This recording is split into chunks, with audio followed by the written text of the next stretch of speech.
Los sicarios mediáticos de la oposición. Segunda parte. Los opositores al cambio de México, porque unos cuantos quieren seguir recibiendo todo a costillas de la mayoría, están invirtiendo más en Twitter que en ningún otro medio. El objetivo es dar la idea de gobierno fallido, dice una de las fuentes. Hace 6 meses, continúa, hicimos una campaña para ridiculizar a AMLO y hacerle ver como Peña Nieto. No tuvo gran audiencia, pero sembramos la semilla, que cuidan los aliados. Los aliados son los usuarios de las redes que no son pagados, pero retuitean y reenvían porque realmente tienen pensamientos de derecha. Nuestro trabajo es proveerles, sin decírselos, de material para que puedan difundir. Ellos ayudan distendiendo hashtags, dice la fuente, y agrega, hay ciertos grupos que se coordinan con tumbaburros, que trabaja directamente con la familia Calderón Zavala. Otra de las fuentes revela, nos ha sido, por ejemplo, muy difícil atacar a López-Gatell, porque tiene pinta de fifí, y no es agresivo ni violento. Entonces, a estas alturas, hacer un meme negativo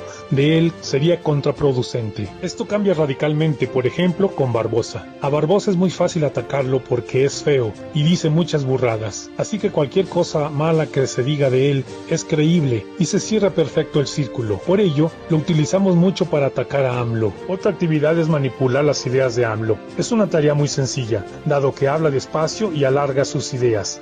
Esto nos da margen de maniobra para editar sus videos y aprovechamos el hecho de que la gente no ve las conferencias completas y no busca ahí las ideas. A algunos nos pagan un sueldo fijo, 1,500 pesos quincenales o semanales si la campaña tuvo impacto, informa otra de las fuentes. Sé de otros que les dan 5 pesos por cada tweet y crece a medida que hacen enojar a usuarios con muchos followers. Hay bonos extra. Por ejemplo, desde el año pasado debíamos de tener una cuenta de Facebook para poder entrar a todo tipo de grupos de Facebook, sin importar el tema, y empezar a publicar memes anti-AMLO y noticias que vayan minando su popularidad. En los grupos de WhatsApp nos pasan el hashtag con la orden directa de no modificar nada. A algunos otros grupos les dan un texto completo para que copien y peguen y se vuelvan tendencias. También estamos en guardia permanente en Facebook en la página oficial del Gobierno de México. El trabajo allí es igual, comentar cosas anti-AMLO, poner memes, pero muy en especial reaccionar, o sea, darle me divierte a todo. El mes pasado la orden era hacer videos donde estuviéramos supuestamente enfermos de COVID. Casi nadie le entramos porque era exponernos, pero algunos lo hicieron y luego los cacharon. Hay grupos que se dedican a hacer audios diciendo que son doctores, policías, enfermeras, etc., donde según dicen la verdad de lo que sucede, pero todo negativo, tremendista, rara vez desmienten lo que dicen. Sé de un grupo que van a vestirlo de doctores con ropa característica de cirujanos para ir a gritar donde haya alguna queja o petición con cartulinas. El chiste es que hablen y algún medio recoja sus palabras. Nos han encargado que le demos mucho vuelo a lo que dicen la Coparmex y el CCE de que las empresas son las que dan empleo y que AMLO no las quiere ayudar, que no tiene programa, etc. Todo esto porque lo quieren debilitar para las elecciones de 2021 e intentar sacarlo con la revocación. Ya tenemos la orden de crear historias de enfermos que no fueron atendidos en el IMSS para viralizarlas. Nos han dicho que varios periódicos y medios, no puedo decirte cuáles, están al tanto. Ellos irán publicando lo que vean en las redes, aprovechando que la gente generalmente no investiga ni confirma. Una de las fuentes me dio un meme con una escena que transcurre en el infierno. Un pingo le informa a Satanás: los mexicanos están mandando al infierno al presidente.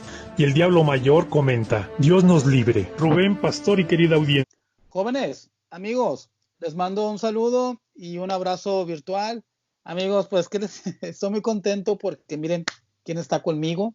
Lo recordamos nosotros, pues a don Javier Herrera, que la verdad es una persona a la que yo admiro mucho y yo sé que la mayoría de esta comunidad pues lo conocemos y lo queremos mucho a don Javier, lo recordamos con don Rubén, le tenemos una gran admiración y la verdad, amigos, estoy muy contento que esté aquí con nosotros. Don Javier, ¿cómo está? Gracias. Bien, muy bien.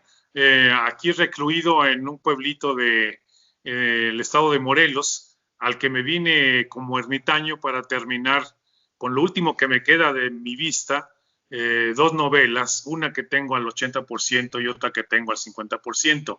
¿Por qué digo con lo último que me queda de mi vista? Porque yo estaba participando, como seguramente algunos lo sabrán, por ustedes, que estaba yo participando a través de YouTube con Rubén Luengas en el programa que se llama justamente Rubén Luengas Entre Noticias, y que renuncié a él a partir del 29 de abril porque ya mi glaucoma me obligaba a esforzarme mucho para escribir escribir y leer lo que decía al aire con Rubén.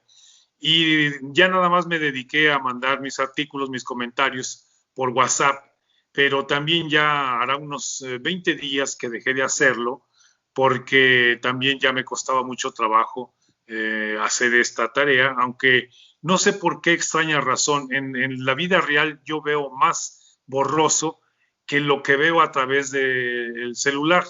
Muchos me explican que se debe a la alta definición del celular, a Así que es. yo puedo ver con mejor nitidez las letras todavía, y algunos videos, no todos, muchos videos no alcanzo a ver de qué se trata, qué dice este video, qué me está mostrando este video. Tengo algunas dificultades. A lo mejor de origen son videos que hicieron de manera muy artesanal, muy casera, y por eso no tienen buena definición. Pero los que son hechos profesionalmente los distingo muy bien a través del celular. Y también lo que sí se me dificulta mucho ya es ver mis contactos. Hay muchos perfiles. Cuando yo quiero mandar cosas específicas a ciertos contactos, luego cuando los veo no distingo bien el perfil. Digo, ¿y quién es este? Y entonces tengo que recurrir a los letreros para ver de quién estamos hablando, o a quién estoy contactando, a quién estoy enviando cierto material. Pero bueno, volviendo al origen de este comentario, les digo que estaba yo colaborando con Rubén y lo he seguido haciendo a través del WhatsApp, ya no con artículos propios, sino con trabajos que encuentro relevantes y que me parece sumamente importante que deben compartirse, porque desgraciadamente estamos viviendo un ataque sistemático de un día sí y otro también contra Andrés Manuel López Obrador y contra el país en sí y contra todos los ciudadanos que votamos porque llegara Andrés Manuel López Obrador a la presidencia de la República. Y sufrimos el ataque. No están atacando solamente a una persona. Al atacar a Andrés Manuel López Obrador, nos atacan a todos los mexicanos que votamos por él, porque ya estábamos hartos de que durante muchísimos años, varias décadas, estuvieran saqueando al país como lo estaban saqueando y estuvieran tolerando tanta impunidad, sobre todo en el Poder Judicial, que sigue siendo el talón de Aquiles de nuestro país, porque ahora Andrés Manuel López Obrador está dando el ejemplo para que el país cambie y está haciendo con muchos pantalones una tarea titánica por limpiar de corrupción a este país que lo llevó a ese punto, a ese extremo de corrupción, una élite del poder, una élite conformada por políticos corruptos y por empresarios corruptos y por periodistas corruptos. Y entonces esa tarea tenemos que acompañarla a los ciudadanos que votamos por él, porque no es una lucha de todo un sistema contra un solo hombre, es la lucha de todo un grupo, por grupúsculo que sea y por minoritario que sea, pero que tiene un gran poder económico y tiene el poder de los medios de comunicación, y el poder de los columnistas y de los editorialistas y de los que se dicen periodistas profesionales a su servicio, y que esos están socavando, haciendo una labor de zapa diariamente para que este país no cambie, para que no se transforme, para que ellos sigan gozando, disfrutando de los privilegios que gozaron durante más de 3 décadas. Estoy hablando de una dictadura, como la definió en su momento Mario Vargas Llosa, una dictadura a partir de con Miguel de la Madrid Hurtado, empezó a desmantelar al Estado tutelar, que era el Estado mexicano, y que en aquel momento, por muy priistas que fueran los gobiernos, de todas maneras permitían que este país viviera más o menos con una economía modesta la mayoría de los ciudadanos y en paz y sin tanta violencia, pero que a partir de con Miguel de la Madrid Hurtado, estando Salinas de Gortari como secretario de Programación y Presupuesto, empezaron a desmantelar ese estado tutelar. Y cuando llega Salinas de Gortari ya como presidente, ni se diga, empezó a vender a lo bestia todo lo que tenía el Estado mexicano. El Estado mexicano era rico en paraestatales, en empresas paraestatales. Y ustedes, muchos como tú, Luis, son muy jovencitos y tal vez no sepan que aquí en México existió una compañía que se llamaba Compañía Nacional de Subsistencias Populares, la famosa Conasupo. Conasupo, sí, me tocó muy niño, pero sí la recuerdo. ¿Sí? Almacenes Nacionales de Depósito, que era la que almacenaba justamente los granos que la Conasupo compraba a los campesinos directamente en el campo, y hubo una época en la que quienquiera que viajaba por carretera a lo largo y ancho del país podía ver en diferentes puntos unos hilos cónicos, unos hilos donde se guardaban el maíz, el frijol o el trigo que los campesinos producían, y ahí se almacenaban transitoriamente en lo que Almacenes Nacionales de Depósito lo recogía y lo almacenaba profesionalmente en grandes hilos, debidamente tratados esos granos y sin peligro de que se incendiaran, porque los granos pues crean una temperatura que si no se atienden debidamente provocan incendios, se queman entre sí los granos y son capaces de quemar a una persona si cae entre los granos, ¿no? Pero en fin, PIPSA, papelera industrial, productora industrial de papel, sociedad anónima, Fertimex, que era una fregonería de empresa, pero verdaderamente fregonería de empresa, que estaba en Jalisco. Ahorita no recuerdo en dónde estaba en Jalisco, pero esa empresa producía el abono suficiente, éramos más que suficiente, cubría las necesidades de nuestro país, del agro mexicano, y justamente haciendo mancuerna con Pemex, porque Pemex le proporcionaba insumos, el más importante de ellos, el amoníaco se lo proporcionaba a Pemex, y entonces uno podía ir a las instalaciones de Fertimex y veía ahí las montañas no solamente de guano, el guano es el producto el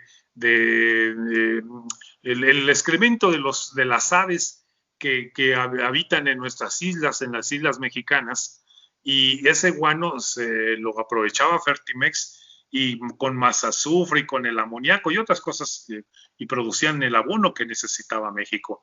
Pero a Salinas de Gortari se le ocurrió la brillante idea de hacer prosperar a una élite empresarial y deshizo, vendió unas empresas, prácticamente las regaló, y otras las deshizo, como ocurrió con Fertimex.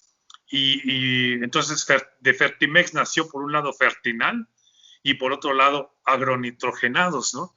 Que Fertinal fue a dar a Altos Hornos de México. Altos Hornos de México, por cierto, también prácticamente se la regaló a Alonso Ancira, el regiomontano que ahora está allá en España, y por el problema de Fertinal, que era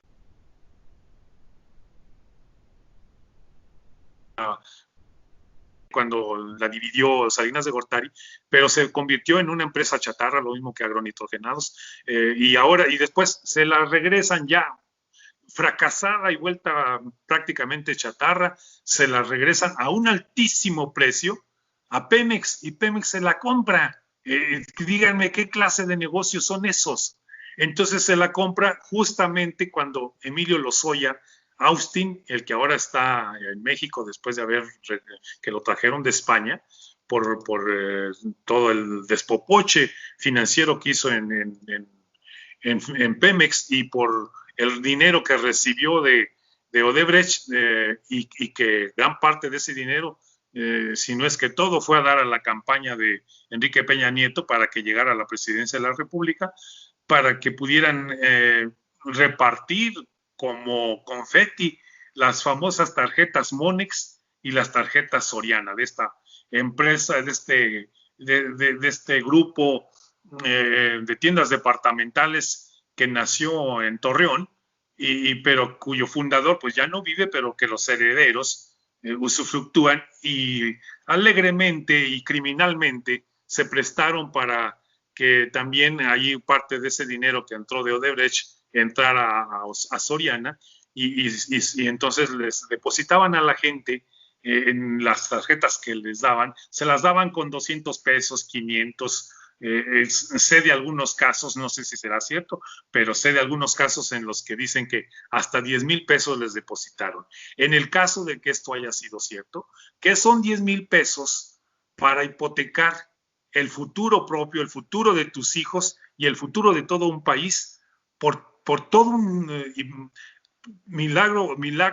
Qué bueno que muchos mexicanos votamos para que Andrés Manuel llegara a la presidencia, pero si no hubiera llegado, tal vez hubiéramos tenido al PRI otra vez y al PAN por otros 70 años, ¿no? Y qué barato les salió a los que urdieron esa trama, Verbigracia, Luis Videgaray, que es un cerebro, pero es de esos cerebros que desgraciadamente aplican su inteligencia para hacer el mal, en este caso para hacer el mal al país. No porque lo piensen así, específicamente pensando vamos a fregar a México, ¿no? Sino porque nada más piensan en sí mismos. Ellos están con una mentalidad de individualista, en que nada más piensan en sobresalir, en llegar a la cúspide, estar muy bien económicamente, tener sus coches, sus casas aquí, allá y acullá, en destinos de playa, en ciudades con mucho prestigio de grandes ciudades como Miami, que les ha dado por irse tantos allá a Miami, no tanto porque Miami tenga un imán que los atraiga, sino porque ahí pueden hablar español, porque muchos de esos, a pesar de que se educaron en el ITAM, pues prefieren hablar en español que en inglés, ¿no? O no dominan el inglés, pero muchos de esos hombres que saquearon al país se formaron en el ITAM, que es de capital, nació como capital privado por la unión de esfuerzos de un empresario que se apellidaba Autrey, Carlos Autrey, algo así. Pero el sobreviviente de los fundadores del ITAM pues es Alberto Bailleres, dueño de minas y del Palacio de Hierro, ¿no? Y entonces, si ustedes les cargan tantito, uno encuentra ahí las conexiones de cómo están los grandes negocios entrelazados entre los empresarios, que en México no son empresarios de corazón, de cepa, bien hechos, no, son empresarios que se formaron al amparo del poder, ¿no? Con la ayuda del poder y a costa del esfuerzo de todos los mexicanos, porque se forman obteniendo contratos del Estado mexicano, del gobierno, de los gobiernos anteriores. Y entonces con contratos millonarios, con muchas mañas, con muchos defectos, y que todos los defectos se los perdonaban a ellos, no los hacían cumplir al 100% o de antemano así los concebían. Entonces, hombres como Luis Videgaray, pues tienen esta formación en la que ante todo está el individuo. No tiene sentido de solidaridad ni de compromiso social. No piensan en el bien de las mayorías, solamente piensan en el bien propio de su propia familia y de unos cuantos, de una minoría en el país que cuando mucho, en el mejor de los casos, llega al 10%, los que se benefician, se han beneficiado de la gran riqueza de México, y a costa de la pobreza del otro 90%, que ellos se tienen que se tienen que partir el pulmón, la espalda, para sobrevivir, y ellos tranquilamente, mira, viviendo como bien. Este hombre, Emilio Lozoya Austin, ahí lo tenías, diariamente levantándose en su casa de las Lomas de Chapultepec y viajando en helicóptero para trasladarse de las Lomas de Chapultepec a la torre de Pemex, ahí en Marina Nacional, cuando que cualquier movimiento de helicóptero en la Ciudad de México cuesta mucho despegar de un edificio con helipuerto a otro edificio con helipuerto, porque se paga un precio muy alto por esos permisos, porque tengan los edificios un helipuerto y porque puedan bajar y subir aeronaves de este tipo. Pero en el caso de Emilio Lozoya, si lo usan particulares, pues qué importa, es su dinero, ¿no? Pero en el caso de Emilio Lozoya, pues quien le pagaba esos movimientos, pues era el pueblo de México, a través del dinero que lo pagaba Pemex. Todos sus gastos los pagaba Pemex. Pero no solamente utilizaba helicóptero para irse de su casa a Pemex, sino también de Pemex a otros sitios de la misma Ciudad de México, a donde se iba a entrevistar con alguien, o iba a comer, o a cenar, o ve tú a qué, y también usaba aeronaves del Estado mexicano para irse a Saltillo, para irse a Monterrey, para irse a Iztapas y Guatanejo, donde por cierto tiene una mansión, qué mansión, ¿no? ¿Cómo se la construyó? Por mucho que tuviera una herencia, una fortuna heredada por parte de su papá Emilio Lozoya Talman y de su esposa de origen alemán y de su mamá también. Entonces, no se vale que mientras un hombre como él, así, gastaba diario, nos costaba a nosotros los mexicanos, cada uno de sus movimientos, 103,000 pesos, cada uno de sus movimientos por andar en helicóptero, mientras que una sola persona, fíjate,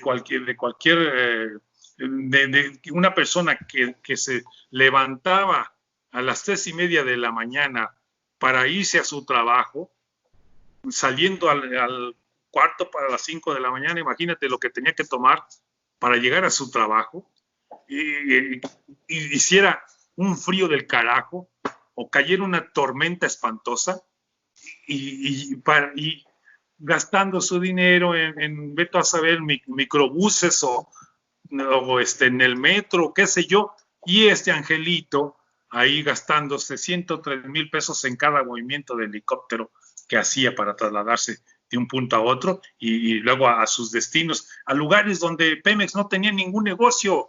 Entonces, hombres así como él, y había muchos, Emilio Gamboa Patrón, que se iba a jugar golf usando un helicóptero Puma del ejército para irse a jugar golf. No se vale. Gentes como estas no tienen sentido de la solidaridad, de lo que es la pobreza de los demás. Mientras estos hombres se daban esos lujos a costa de nosotros, de los mexicanos, ahí tenías a una viejecita que yo veía cuando me agarraba el alto en el crucero de la calle Miguel Ángel de Quevedo y División del Norte, una viejecita que apenas si podía moverse, vendiendo paletas, la viejita, paletas de dulce, y se acercaba a los coches que estábamos detenidos para ofrecernos sus paletas. Y por ejemplo, en mi caso, yo le llegué a sacar la mano y darle monedas, pero para ella, no porque yo quisiera la paleta de dulce a cambio. Y la viejecita nunca aceptaba que tú como conductor te fueras si le habías dado dinero. Ella te daba sus paletas y nada de que, y no se retiraba, así perdiera a otros clientes, ella no se retiraba hasta que tú le recibías sus paletitas de dulce. Entonces, fíjate, una viejecita que apenas si podía moverse, y estos cuates dándose la vida de reyes y viviendo como en un cuento de hadas. No se vale. Emilio Lozoya Talman, allá en una reunión que obviamente le pagaba todo Pemex en Zurich, en un hotel con forma de castillo, bueno, más bien un castillo habilitado como hotel, allá a las orillas del lago Zurich, y mientras acá en México, tantos que padecen hambre, viviendo en chozas, ahí con sus niños todos mosquientos y con pisos de tierra, y con escasas cosechas, magras cosechas de maicito, de frijol, no se vale, es que no hay punto de comparación, pero esos no tenían ese sentido de solidaridad. Ok, no, pues muy interesante, don Javier, la verdad, es un deleite escucharlo. Le voy a hacer, si quiere, 3 preguntas así de golpe y usted me las va contestando como vaya, Sí, ¿ok? Va. La primera es personal y esta es algo chusco. Dígame su reacción cuando vio que su hija Alsacia tenía un tatuaje, porque me contó la historia. Quiero su opinión. Esa es la primera. La segunda es bueno, lo voy a hacer nada más estas 2. La segunda, deme toda su opinión sobre lo que acaba de pasar ahorita de la detención del Marro. Ahora sí, adelante. ¿La detención de quién? Del Marro. Ok. Mira, no soy partidario de que ningún joven, por lo tanto yo me molesté mucho cuando vi un tatuaje en mi hija o cuando lo vi en mi hijo, si es que él se llegó a poner algún tatuaje. No me gusta eso, ¿por qué? Porque tarde o temprano, en la búsqueda de trabajo, uno se va a encontrar con lugares donde el tatuaje pues es una mala señal de vida y también puede haber, por ahí se puede uno complicar la salud, ¿no? A través de un tatuaje. Entonces, por esas 2 razones es que yo no soy partidario de que los jóvenes se pongan tatuajes. Y pues obviamente me dio mucho coraje cuando un hijo propio lo hizo, ¿no? Porque después ese es un motivo para que las empresas no te contraten. ¿Por qué? Porque puede ser que ese tatuaje no solamente sea un adorno, que para el joven puede ser un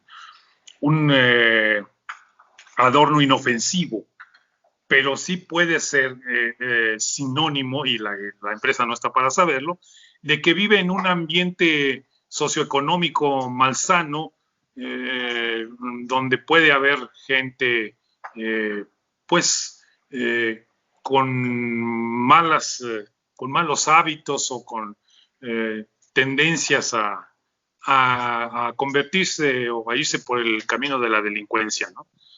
Entonces, por un lado. Por otro lado, pues el hecho de usar agujas cuando los tatuajes no son pintados, sino que son reales, que son grabados. Entonces, las agujas, dicen que los que tatúan, pues con tal de no perder clientes, que están esterilizadas sus agujas y todo, pero ¿quién nos asegura que realmente estén esterilizadas, no? Entonces, pueden ser portadoras del VIH-Sida o cualquier otra enfermedad, ¿no?, transmisible, entonces no es conveniente tatuarse por esas 2 razones. Segundo, qué mejor que tu cuerpo se muestre como es, ¿no? ¿Para qué agregarle a tu cuerpo cosas adicionales, ¿no? Yo uso mi reloj porque para mí ha sido siempre una herramienta de trabajo y siempre considero que necesito, es un aditamento esencial para estar viendo la hora en que emprendo una tarea, termino la tarea, a qué horas debo de salir de mi casa, a qué horas debo de llegar al trabajo, cualquier cita, un recorrido, en todo momento para mí el reloj es indispensable.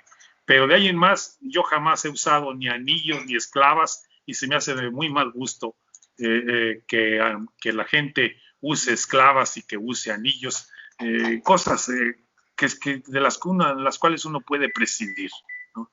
Porque finalmente el cuerpo humano puede lucir solo, sin necesidad de aditamentos, ¿no?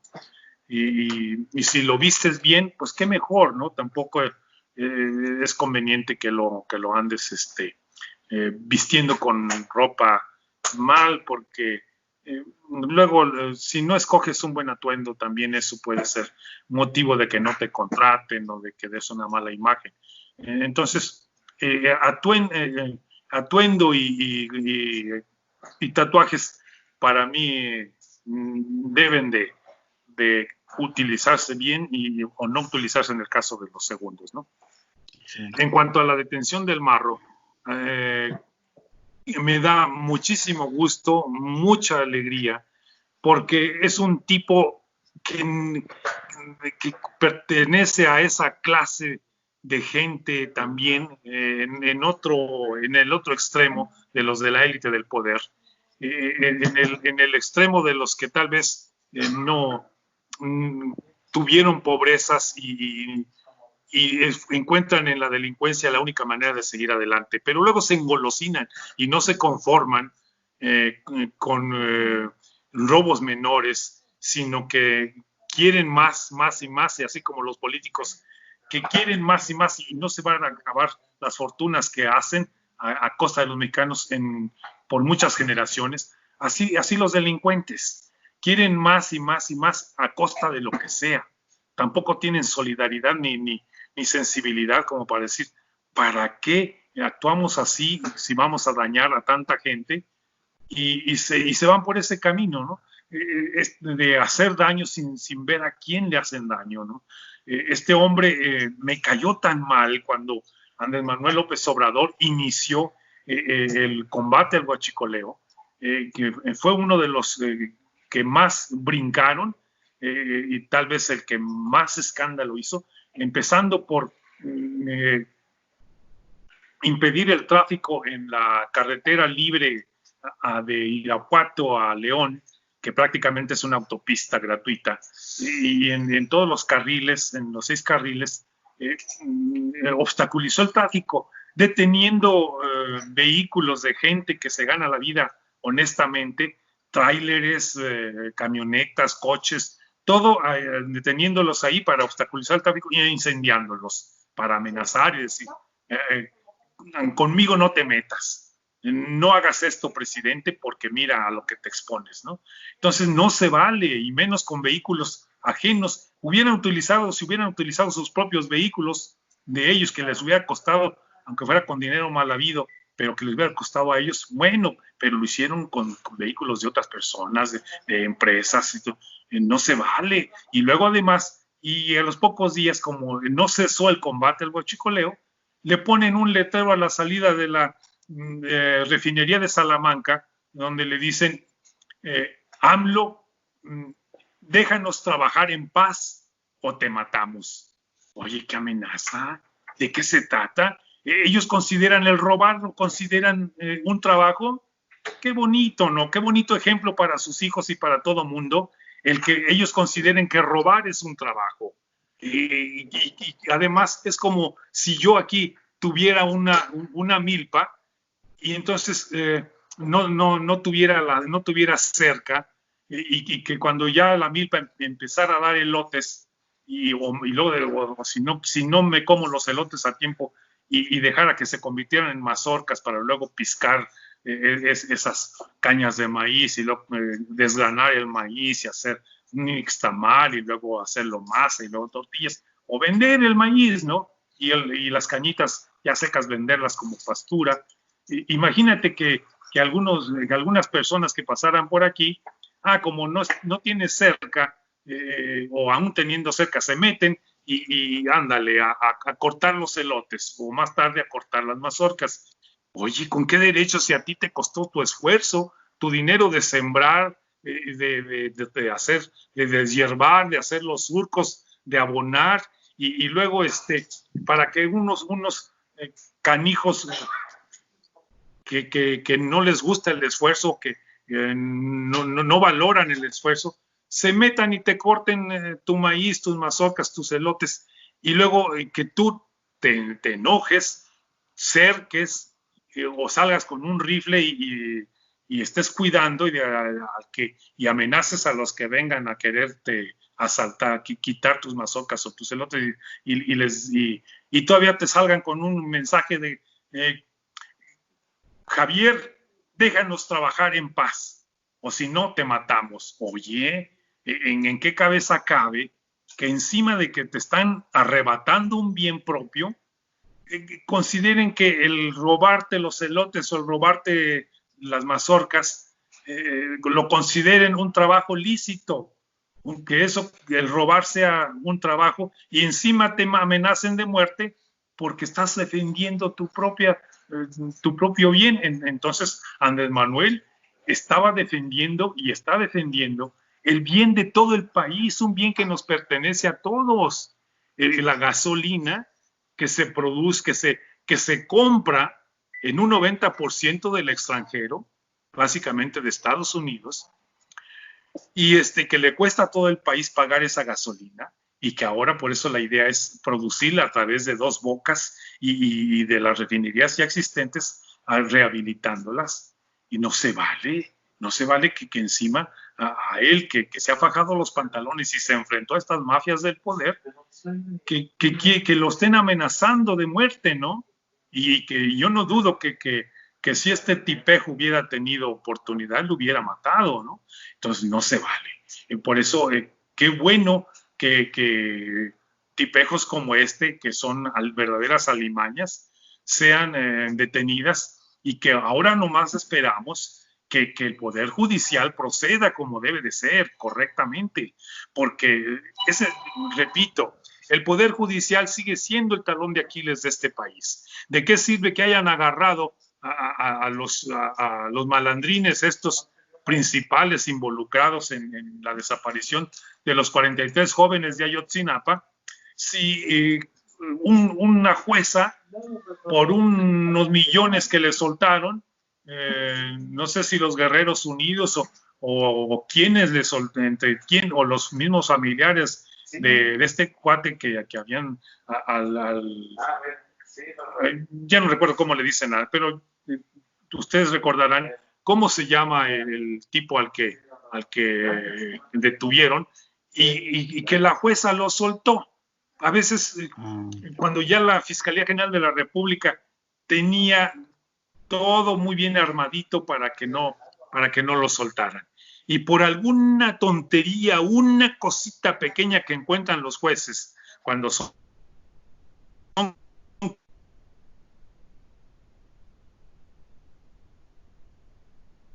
corruptos, el proceso no fue debidamente llevado, porque hubo tal cosa que no se hizo correctamente. No, en este caso, los derechos de las víctimas, en este caso las víctimas, somos los mexicanos, ¿no? Y en el caso de los jóvenes de Ayotzinapa, no solamente son víctimas los padres que perdieron a esos muchachos, las víctimas también somos todos los mexicanos, porque mucha gente no se preocupa mientras no los tocan a ellos mismos o a sus familias. Y hasta que no los tocan a ellos mismos o a sus familias, hasta entonces respingan.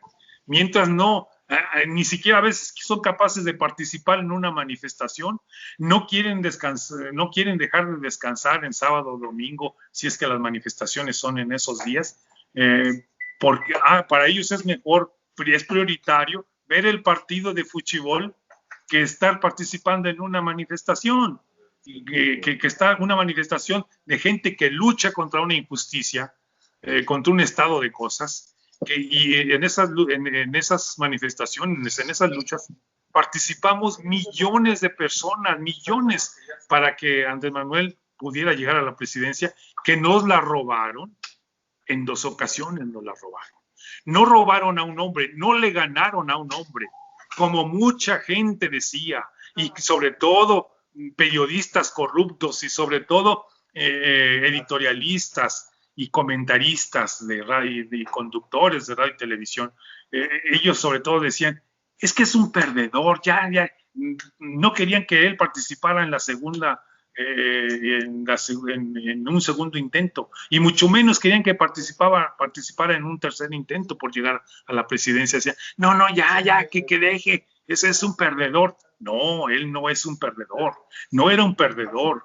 Le robaron la presidencia 2 veces, que es distinto, y no se la robaron solamente a él, nos la robaron a todos los mexicanos que peleamos por eso, y nos la robaron también tiempo atrás, en el 88, cuando votamos para que Cuauhtémoc Cárdenas llegara a la presidencia de la República, pero que se la robaron para que Salinas de Gortari fuera presidente de la República.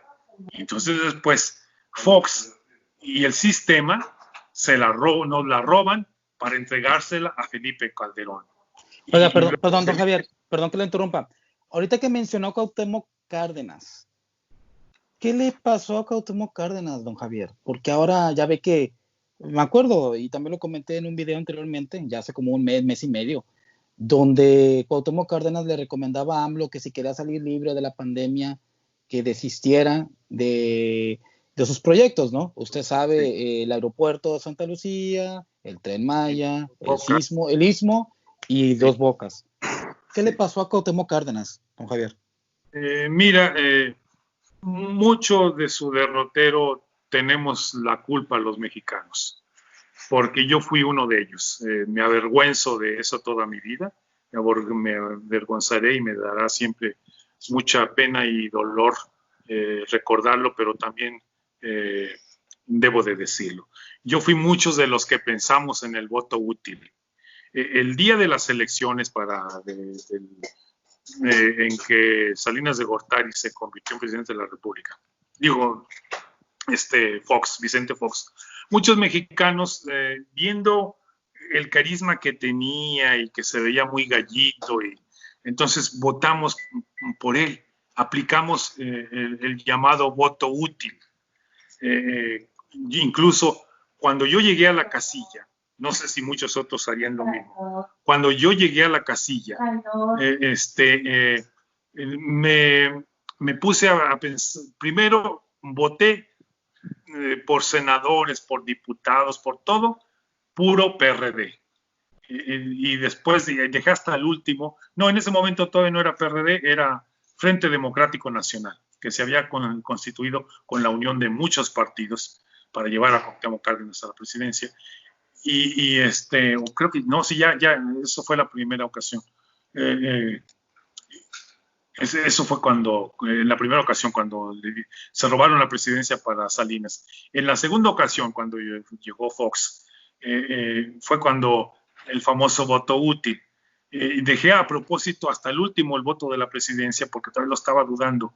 Y a la mera hora, cuando ya llegué para el voto para la presidencia, yo dije, chin, discúlpame, Cuauhtémoc. Dije, es que si voto por ti, y este cuate Fox, se va a perder mi voto, pero este cuate Fox, pues lleva las de ganar. Dije, no, va mi voto por el Fox. No, qué arrepentida me di, porque el tipejo, pues ya vimos lo que hizo, ¿no? Se alió con el PRI, no hizo nada para sacudir al sistema, apoyó a las mismas ratas de siempre, como al Romero de Champs y a los líderes de la CTM y todo eso, y no fue, y además lo hizo mal, muy mal, todo muy mal. Entonces yo creo que al ingeniero Cuauhtémoc pues sí se le bajaron mucho los ánimos, porque no creas, a veces en el ánimo de uno hace mella el ver que uno se esfuerza tanto por la gente y que luego la gente mal paga, y en este caso fue un mal pago contra él, el que tantos hayamos votado, que podíamos haber votado por él, votamos por el Fox. ¿Y para qué? Para echar por la borda a nuestro país, prácticamente lo entregamos, como en aquellas zonas del país, como en los tiempos de Porfirio Díaz, en que los padres, con dolor de su corazón, tenían que entregar a la hija casandera a los brazos del cacique, a los brazos del hacendado, antes de que se casara, cuando en la noche o en el día de la boda, y tenía que pasar por el hacendado, por el cacique, antes que por el novio, ¿no? Entonces, muchos así como en el 2000, entregamos, sin darnos cuenta, por falta de visión, entregamos al país en manos de este botudo, de este hombre que a la postre resultó ser un loco, ese sí, un loco, y que cómo prohijó la corrupción, empezando con los hijos de Marta Sagún, ¿no? Y que qué bueno que no se salió con la suya de llevar a la presidencia a Marta Sagún, porque Marta Sagún quería ser presidenta, y a eso se debió que hayan obligado a Rafael Macedo de la Concha, que en aquel tiempo era Procurador General de la República, y a todo el sistema, al presidente de la Suprema Corte de Justicia, y al que era procurador, a Rafael Maceo de la Concha, y al mismo Onésimo, no Cepeda, no, perdón, a un duranguense que era en ese momento el arzobispo primado de México, que ya se me olvidó su nombre, pero es de Durango, los citó en Los Pinos para decirles lo que pensaba hacer. Y Maceo de la Concha le hizo ver que no había pena para ese delito por el que iban a culpar a Andrés Manuel, que era el de abrir una calle en Santa Fe, Distrito Federal, para para comunicar a un hospital, además, y que no había delito para esa pena, y que además, en todo caso, podían actuar a otros niveles, ¿no? Pero como Marta Sagún le había pedido a Fox que le quitara del camino a este hombre porque ella quería ser presidente, pues aquel le ordenó a Maceo de la Concha, pues tú verás cómo le haces, pero tendrás que torcer la ley, usar calzador, todo, pero tú haz que quita a este hombre. A ver, ok, don Javier, la verdad estoy muy agradecido, pues toda la información que usted tiene, don Javier, es un deleite escucharlo, pero a ver, ahora vamos a cambiar un poquito de tema. Ábreme toda su opinión sobre los youtubers. Bien. Mira, los youtubers tienen la ventaja de que se están financiando por los mismos, por sus mismos auditorios. No están sujetos, como en otros tiempos, los medios tradicionales, léase prensa escrita, radio y televisión, de sus anunciantes. Y no están atrás de ellos unos consorcios como Televisa, TV Azteca, Milenio, como Multimedios Estrella de Oro, que son los dueños de Milenio TV y de Milenio Diario, y no están atrás de ellos las cámaras de radio y televisión o los grandes dueños de los consorcios periodísticos, como antes era Mario Vázquez Raña a través de la cadena Sol, o el corrupto de Regino Díaz Redondo, que se las amañó para que sacaran de Excelsior a Julio Scherer y quedarse él con Excelsior, o el otro hermano Vázquez Raña, que fundó el grupo Imagen, que empezó con estación de radio y luego se hizo de un canal de televisión, y así. Entonces, ustedes tienen la ventaja, los youtubers, de que se pueden financiar con el click o con el PayPal o con las aportaciones que hace el mismo auditorio, y ahí pueden sobrevivir, y tienen esa ventaja que les permite ser libres y expresar lo que realmente está ocurriendo, difundir lo que realmente está ocurriendo, ¿no? Los otros son esclavos del dinero, de la publicidad, y por lo tanto tienen que manejar información a modo que no lastime ni al gobierno, ni bueno, al gobierno de antes, ¿no? Porque al de ahora se ha visto que cuando ha habido mayor libertad que nunca es ahora, con el gobierno del presidente Andrés Manuel López Obrador. Y sin embargo, ¿cómo lo atacan? Y los tontos periodistas corruptos de antaño, los editorialistas y columnistas sobre todo, le dicen que no hay libertad de expresión, y que cómo los ataca, y porque se le ocurrió en otros momentos decirles fifís, y se sienten que son atacados, y que es un ataque contra la libertad de expresión. Son pretextos que utilizan, ¿no? Porque en realidad hay libertad de expresión, y muchísima, como nunca, pero no entienden, más bien, tal vez sí lo entiendan, pero valiéndose de otros pretextos, lo atacan. ¿Por qué? Porque antes se llevaban millones y millones de pesos, todos los columnistas, los editorialistas, los conductores de radio y televisión, hasta por guardar silencio. Ahora sí que muchos cobraban por no atacar, porque si no me das, te ataco. Si no me das, invento esta mentira sobre ti político, sobre ti dependencia gubernamental o sobre ti empresa o consorcio empresarial, ¿no? Entonces, Perdón, don Javier, perdón que lo interrumpa. Usted que es periodista, que estudió el periodismo, y ya ve, estuvo con don Rubén. Los periodistas que usan el YouTube, don Javier, ¿se les puede llamar youtuberos o cómo les podemos llamar a los periodistas que usan el YouTube para informar?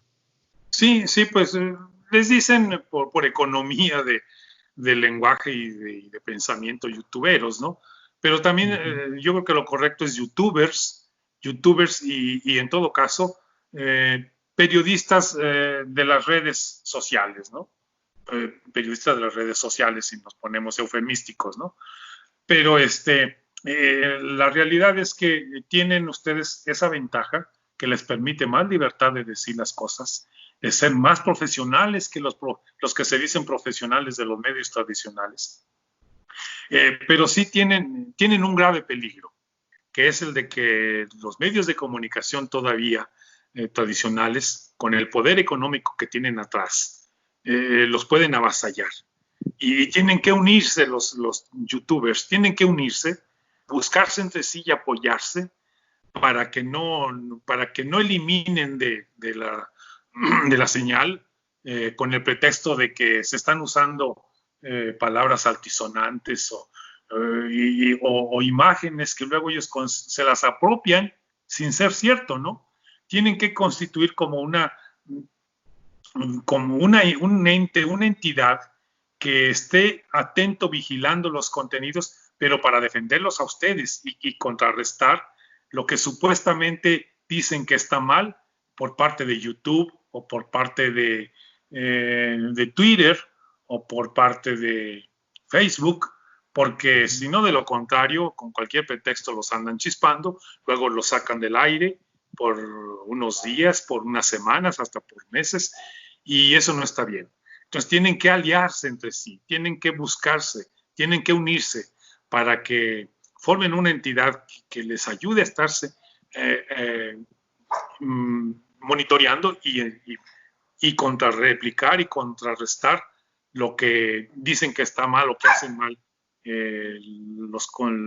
estas empresas que manejan a YouTube, que manejan a Twitter, que manejan a Facebook, porque de lo contrario, sí nos avasallan. A Rubén lo dejaron fuera del aire en vivo un rato por una tontería, ¿no? Por una tontería y a muchos youtubers también los han sacado del aire por infundios, ahora sí, ¿no?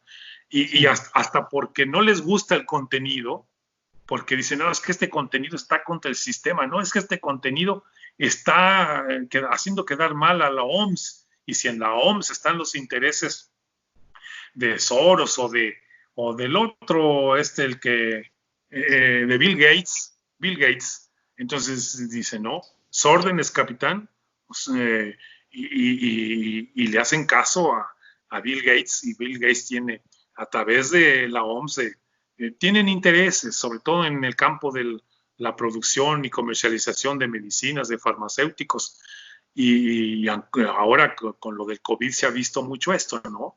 Tienen muchos intereses y si parece que alguna información que puede hacer caer la sospecha de que el COVID fue manejado genéticamente y soltado a propósito o por accidente y está causando el daño que está causando, pues no quieren que se sepa ni que la gente sospeche de esto, ¿no? Así y si es. eso no les parece, por eso actúan y con cualquier, perdón, algo me ibas a preguntar. Sí, perdón que lo interrumpa. Ahorita que no me quiero separar de los de YouTube. Dígame, sí. ¿Qué youtubers son los que sintoniza don Javier Herrera?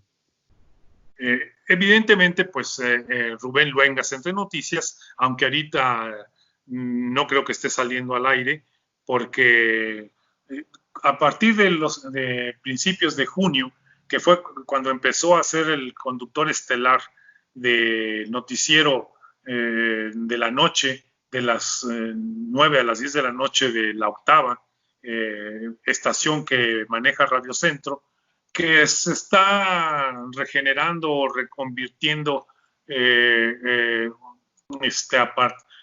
a partir de que ya uno de los jóvenes Aguirre se ha hecho cargo del consorcio Radio Centro, porque el otro Radio Centro que manejaban los ancestros, los viejos Aguirre, pues tú sabes el daño que le hicieron a José Gutiérrez Vivó, que le hicieron una trastada, una canallada, y por culpa de eso y de que le dio voz a Andrés Manuel, ahí fue una pinza que armaron entre los Aguirre y el gobierno, los gobiernos anteriores, para obligar a Gutiérrez Vivó a que saliera del aire y que se fuera del país, ¿no? No solamente que saliera del aire, sino también del país, por haber cometido el pecado de haberle dado voz a Andrés Manuel López Obrador, después de que nos robaron la presidencia en el 2006, ¿no? Entonces, este sistema era muy vengativo. Era la dictadura blanda, como la definió el Mario Vargas Llosa, que era muy amigo de Octavio Paz, y lo dijo en un coloquio que organizó ahí Octavio Paz a través de Televisa, y que ahora me resulta que todo lo que ahora está diciendo que Andrés Manuel es un dictador y que no, es que ese tipo también ya... Tiene coherencia, sí. Cuando me lo chocheando. menciona usted antes, digo yo, me está hablando del mismo Mario Vargas Llosa, pero no, sí sé que cambió. Mario Vargas Llosa, que como escritor ha producido grandes obras, muy grandes obras, pero pues desgraciadamente está chocheando o a la postre a mucha gente le gana el amor por el dinero y terminan vendiendo no solamente su alma, a veces también terminan vendiendo a su madre, ¿no? Entonces, gentes como este hombre, como Mario Vargas Llosa, como es el caso de Enrique Krause, y los editorialistas como León Krause, hijo del... todos esos, sí. Krause. Oiga, don Javier, perdón, pero nada más sintoniza a don Rubén. ¿A qué otro youtuber sintoniza usted? A Rubén Luengas. Sintonizo a Vicente Serrano, sintonizo al Juca, sintonizo a Juncal, a Campechaneando, a muchos que ahorita 24 horas, no el 24 horas de Jacobo, sino el 24 horas de ahora. Es Don Albino, creo. Bueno, creo que es el... no. Hay un youtuber de Saltillo, no sé si sea de Saltillo, pero es de Coahuila, muy bueno también. No recuerdo ahorita su nombre. Hay muy buenos youtubers. Hay uno, ¿no será un tocayo Luis Salazar? ¿No será él? ¿No le suena? Muy bueno. No recuerdo ahorita. Ok, excelente. Pero sí hay muy buenos youtubers. La mayoría de los que he citado son muy buenos. Sí, son muy buenos. Con muchas agallas. Que dicen las cosas como debe de ser. También están los otros youtubers, ¿no? Los malditos, los desgraciados, así igual individualistas, carentes de solidaridad, de conciencia social, que a veces nada más por tener un buen coche, una buena casa y hasta por vacaciones aquí ya bien pagadas aquí, allá o acolá, pues venden su alma al diablo, ¿no? Como es el caso del esnable racista y discriminatorio Chumel Torres, ¿no? Y toda una gente de la calaña de este hombre que en mal momento en que su madre los parió, porque en lugar de esos no crean conciencia social, esos atacan a México, carcomen los cimientos de la sociedad mexicana, y con su actuación, y de esos youtubers hay que cuidarse, y son los que ustedes tienen la ventaja y el futuro de su parte, de contrarrestarlos para que la gente, la poca gente que todavía sigue a ese tipo de personajes, ya no los siga, ¿no? En la radio y la televisión, pues hay gente que le hace mucho daño a México, como Ricardo Alemán, que cuando en el periodo de campaña de las elecciones que llevaron a Andrés Manuel a la presidencia, incitaba a la gente a que mataran a Andrés Manuel. Decía, a Selena se la llevó una fan, a Martin, no, a Martin Luther King se lo llevó uno de su propia raza. Y así, y si ustedes, los chairos, ¿qué esperan? Fíjate nada más, ¿no? Sí, no, pues sí. Oiga, don Javier, perdón que... Sí, no, y totalmente de acuerdo, es cierto, o sea, sí es ser nefasto. Yo la verdad, y no lo sintonizo, o sea, lo conozco inclusive por los youtubers que dan las notas, pero sí, totalmente de acuerdo. Oiga, don Javier, antes de que se me pase, porque luego se me pasa a mí, dígame, por favor, le voy a hacer una pregunta en dos, o sea, o dos en una. Dígame el peor reportero de la mañanera y el mejor reportero, el mejor y el peor reportero que va a las mañaneras. O reportera. El peor reportero de las mañaneras se llama, para mí, se llama Lourdes González. No me acuerdo si es Lourdes o González, o a lo mejor hasta estoy mal en nombre y apellido, pero es una chica que trabaja para Radio Imagen. Y el mejor reportero es Hans Salazar. Esta chica que trabaja para la radio a lo mejor tú me puedes ubicar, a lo mejor estoy mal ahorita en nombre y apellido, pero de lo que sí estoy cierto es que trabaja para Radio Imagen. No por nada Ciro Gómez Leiva es el que la defendió por radio. Sí, ¿No es Isabel? ¿No es Isabel? La señora que Isabel la Chabela. La Chabela. Isabel sí. González, Isabel, ya estaba yo poniéndole Lourdes. Sí. La chica que trabajó en El Financiero tiempo atrás. Sí, es Isabel González. Se me hace de lo más deleznable.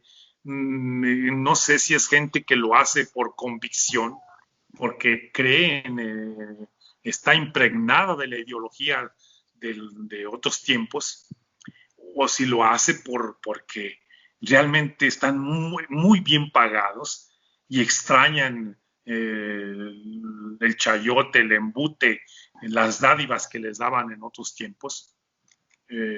No sé por qué razón lo haga, o simplemente por temor a perder su trabajo, no sé, pero aún por temor a perder su trabajo. Mira, yo trabajé en la PGR en los tiempos de Macedo de la Concha, y en todo ese tiempo de Fox, una buena parte del tiempo de Fox yo trabajé en la PGR, porque tontamente yo creí que Macedo de la Concha iba a ser un buen procurador general de la República, porque creí en la buena labor que hizo como procurador militar y pensé que iba a ser un buen procurador general de la República, hasta que hizo la cochinada que hizo contra Andrés Manuel.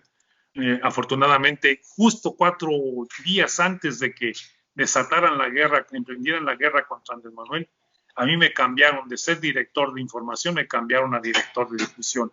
Un área muy creativa, donde te encargas de hacer guiones, de hacer spots de radio y televisión, documentales, un programa editorial que yo tenía de 70 libros al año. La PGR producía libros, publicaba libros, y entonces yo me entretenía con eso. Si yo hubiera seguido como director de información, hubiera vivido un conflicto existencial terrible, que siendo lo que yo era, un agente de izquierda, que desde que voté por primera vez en mi vida, siempre voté por la izquierda, entonces, y que le estaban haciendo lo que le estaban haciendo a Andrés Manuel, yo no lo hubiera soportado, y si yo me hubiera negado, es lo que pienso, ¿no? Me hubiera negado a seguir como director de información y tal vez hubiera renunciado.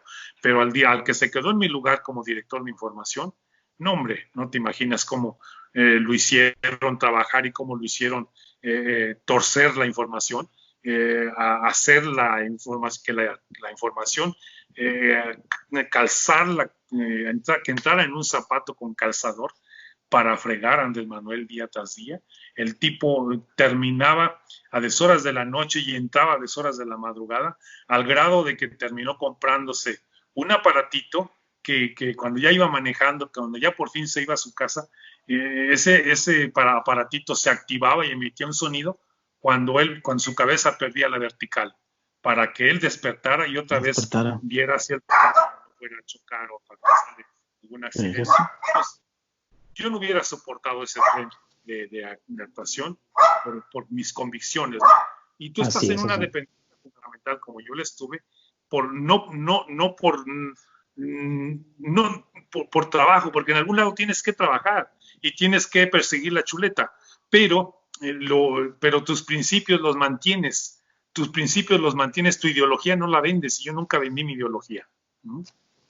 Pues sí, excelente. Pues muy interesante, don Javier, la verdad. Amigos, don Javier Herrera es una persona que yo admiro, y ustedes pues ya ven todo lo que nos tiene que decir. Y pues bueno, le voy a hacer la última pregunta. Le agradezco el tiempo, don Javier, y aceptar la entrevista. A ver, don Javier, dígame, ¿qué opina usted o qué le pasa por su mente al saber, vámonos al futuro? Pues ya me corrigieron. Es octubre, último día de octubre del 2024, al día siguiente se va Andrés Manuel, deja la presidencia. ¿Qué opinión le da? No, último día de noviembre. Bueno, alguien me corrigió, me dijeron que es en octubre, pero bueno, noviembre. Al día siguiente se va el presidente. Muy bien. Hasta ahorita tendrían que modificar la Constitución, pero ahorita un mandato presidencial inicia el 1 de diciembre y termina el 31 de noviembre. Excelente. Entonces, dígame su opinión. El último día de donde Andrés Manuel, al día siguiente se va, ¿qué le pasa por su mente? Qué lástima. Qué lástima, cómo lamento que a nuestro gran presidente y gran hombre, que es Andrés Manuel López Obrador, le haya tocado gobernar a este sufrido país justo cuando apareció este desgraciado virus llamado COVID-19. Que en qué pésimo momento le tocó aparecer a ese maldito virus, no en México, sino en todo el mundo. Que Andrés Manuel López Obrador hubiera hecho grandísimas cosas, más de las que, a pesar de todo, llevaba hasta en su segundo año de gobierno. ¿Cuánto más no hubiera hecho si no hubiera aparecido ese maldito virus, ¿no? Ese maldito virus ha dado al traste con la economía de tantos países, no solamente de México. No solamente ha dado al traste con el Producto Interno Bruto de nuestro país, como muchos insidiosamente, con toda la cizaña del mundo, dicen a través de los medios de comunicación, ¿no? Sobre todo la prensa escrita, como el Reforma, como el Universal, como el Financiero, que en sus titulares parecen reclamarle cada retroceso económico de nuestro país a un solo hombre, cuando que deberían de tener siempre en cuenta que es un esfuerzo común y que es una desgracia común que nadie deseaba, que eso es un imponderable, es un imprevisto, una mala fortuna el que esto haya ocurrido cuando a México llegó el presidente más honesto de los que hemos tenido en nuestra historia, aparte de Benito Juárez. Y qué mal que haya llegado cuando en los gobiernos anteriores, por lo menos de Salinas de Gortari hasta Peña Nieto, se dedicaron a saquear al país y a dejarlo casi con una mano atrás y otra adelante, sin recursos y con una deuda pública enorme, porque recordemos que Fox dejó a México con una deuda pública de 2.5 billones de pesos. Calderón la subió a 5.7 billones de pesos y con Enrique Peña Nieto terminó siendo de casi 11 billones de pesos, cuando el presupuesto de nuestro país para el año 2020 fue de solo 6 billones. Para que nuestro país hubiera saldado esa deuda, se hubiera requerido que durante 2 años, aún sin coronavirus, se hubiera requerido que México no dispusiera ni siquiera de un centavo en 2 años para que saldara esa deuda pública tan enorme que nos dejó Peña Nieto de casi 11 billones de pesos. Nada más calculen, en un año, en el 2020, el presupuesto que autorizó el Congreso fue de 6 billones de pesos. La deuda pública llegó a 11 billones, con un FOAPROA que nos endilgaron de 1 billón y pico de pesos. En aquel tiempo, cuando el 12, cuando Zedillo autorizó que se creara el FOAPROA, era de 800 mil millones de pesos. Y, perdón, actualmente el FOAPROA llega a 3 billones de pesos. 3 billones. Estamos hablando de el 2 de agosto del 2020. Actualmente Oiga, perdón, don Javier, y como ahorita que me está comentando esto, pero como digo, el último día, ¿cómo se imagina usted el discurso? ¿Qué dirá López Obrador su último día, su último discurso? ¿Cómo se lo imagina? No. Es especular demasiado. No me atrevo. Es especular demasiado de pensar qué dirá, porque todavía no sabemos cuándo pueden cambiar las cosas o pueden cambiar favorablemente o pueden empeorar. Ahorita el coronavirus nos tiene agarrados de sálvase a la parte.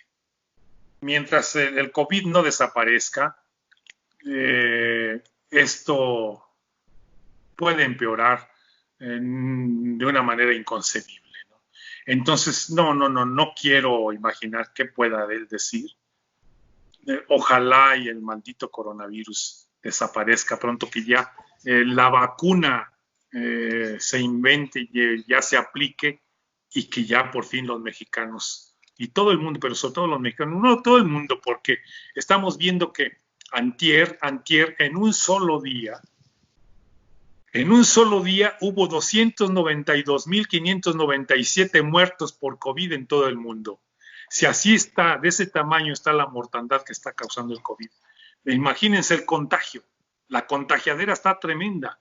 Y como México no es una cápsula, no es una isla, pues igual nos podemos seguir contaminando, retroalimentando del virus, y mientras la gente no sea consciente y tome las medidas de precaución que ha dicho miles y miles de veces el doctor-Gatell y la Secretaría de Salud, la sana distancia, el cubrebocas, el no saludarnos, guardar la distancia, ¿no? Es muy importante. El no saludarnos, el que mantengas limpia las superficies.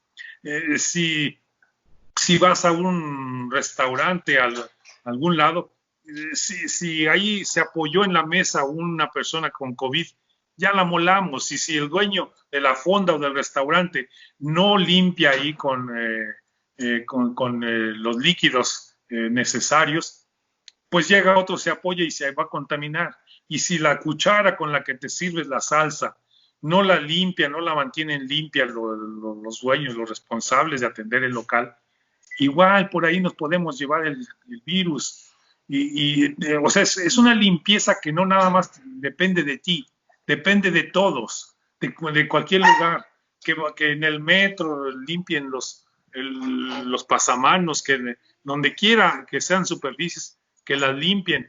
Entonces, y tú que vayas a un cajero, que te pongas guantes para teclear para operar las teclas, y que cuando salgas del cajero tires el guante, no ahí, sino en un lugar apropiado, y que te laves las manos bien, o te pongas gel por lo menos, y cuando llegues a tu casa te laves. Mientras no hagamos conciencia y actuemos así, el coronavirus va a durar, tiene vida para rato. Hay gente, a estas alturas, hay gente que no cree que exista el coronavirus. Hay gente que cree que es un invento del gobierno. Además, siempre tienden a echarle la culpa al gobierno. Entonces, piensan que no existe. Necesita que les dé el COVID a ellos mismos, o que se les mueran familiares para que crean en el COVID. Y menos no creen. Entonces, piensan que no nos va a pasar nada, o que porque chupan mucho, que porque toman mucho alcohol, que porque toman muchas bebidas alcohólicas, piensan que por eso están a salvo de los efectos del COVID o de que se contagien de COVID y que el COVID se los lleve al inframundo, ¿no? No olvidemos, no debemos de olvidar que la mortandad, que la muerte por COVID es terrible. Es tanto o más terrible que una muerte por cáncer. Antes de la aparición del COVID, las muertes más dolorosas, más terribles y las agonías más horribles eran por cáncer. Pero el maldito COVID vino a desplazar el dolor y la agonía de los que mueren por COVID. Vino a desplazar, el dolor y la agonía que causa el cáncer, ¿no? Porque el COVID lo que tiene es que es muy contagioso, sumamente contagioso, y causa una muerte muy dolorosa y una agonía muy larga y dolorosa, ¿no? Bueno, Javier, pues igual, ya aprovecho para despedirme, igual si quiere ahorita cerrar, le agradezco mucho, don Javier, en serio, pues encantado, fue un deleite escucharlo, y nada más, pues ya para cerrar, ¿cuándo regresa a las redes, don Javier? ¿Piensa usted regresar a las redes? No, por el glaucoma que ya no me permite cada vez me esfuerzo más. Es un sufrimiento tremendo. Lo entiendo. Yo de hecho supuse cuando pasaron las elecciones que ya iba a descansar un poco. Yo era consciente de que los que perdieron, los que fueron desplazados de la presidencia de la República y del Congreso, yo pensé que no se iban a quedar con los brazos cruzados, que no iba a ser fácil quitarles el poder, ¿no? Porque una cosa es ganar unas elecciones y otra es muy distinta, es tener el control del poder, ¿no? Y yo sabía que no iba a ser nada fácil, pero nunca me imaginé que sí pensé voy a tener que hacer comentarios, escribir artículos, mandar mis WhatsApps, pero nunca me imaginé que lo fueran a hacer en este extremo, ¿no? En la forma en que lo están haciendo los desplazados de poder, los añorantes de los privilegios de antaño, los añorantes del poder de antaño, que un día sí y otro también están atacando constantemente porque no quieren conformarse, quieren seguir mamando de la ubre del país a costa de las mayorías y gozar solamente a ellos, que son una minoría. Entonces, ocurre que no. Entonces, fue al revés. Desde que tomó posesión Andrés Manuel López Obrador, fue al revés. Sí, se pusieron muy locos. Entregarme a fondo, escribir diariamente, estar mandando mis artículos, mis comentarios diariamente. Pero, oiga, don Javier, sí, pero qué bueno, digo, en el fondo qué bueno, porque no lo hubiéramos conocido, don Javier. O sea, véale el lado bueno a las cosas, no lo hubiéramos conocido, y pues una lucha constante. Es una lucha constante de la que no nos podemos confiar de los enemigos de la transformación de México. Y por esa razón es que pensé que iba a descansar, no fue así, pero ya mi glaucoma no me permite estar en la lucha diaria. Y como yo les he avisado a mis contactos de WhatsApp, solamente ya casi, espero escribir todavía en algunas ocasiones, pero ya casi nada más me voy a limitar a reenviar algunos trabajos que me llegan que considero muy importantes de compartir, que considero relevantes para que el resto de la gente los conozca y entonces los comparto. Solamente casi a eso me estoy dedicando. No voy a regresar a las redes ya, ¿no? Bueno, pues siento mucho escuchar eso, amigos. Don Javier Pero Herrera, puedes invitarme y seguir que sigamos. Claro, totalmente de acuerdo. Cada semana como gustes, totalmente, ¿no? De acuerdo y agradecido. Y no, y claro que sí. Inclusive va a salir también con mi amigo Toño opinando con el hígado, porque es un deleite escucharlo, don Javier. Así es. Amigos, pues ya saben, pues me despido, don Javier, le agradezco de nuevo la entrevista y sus comentarios, amigos, ya saben, me interesan mucho los comentarios, todo lo que nos nutrió don Javier, o sea, es impresionante. Por favor, apóyenos con los comentarios referente a la entrevista y pues ya saben que nos vemos hasta el próximo video, próxima entrevista y ahora próxima historia.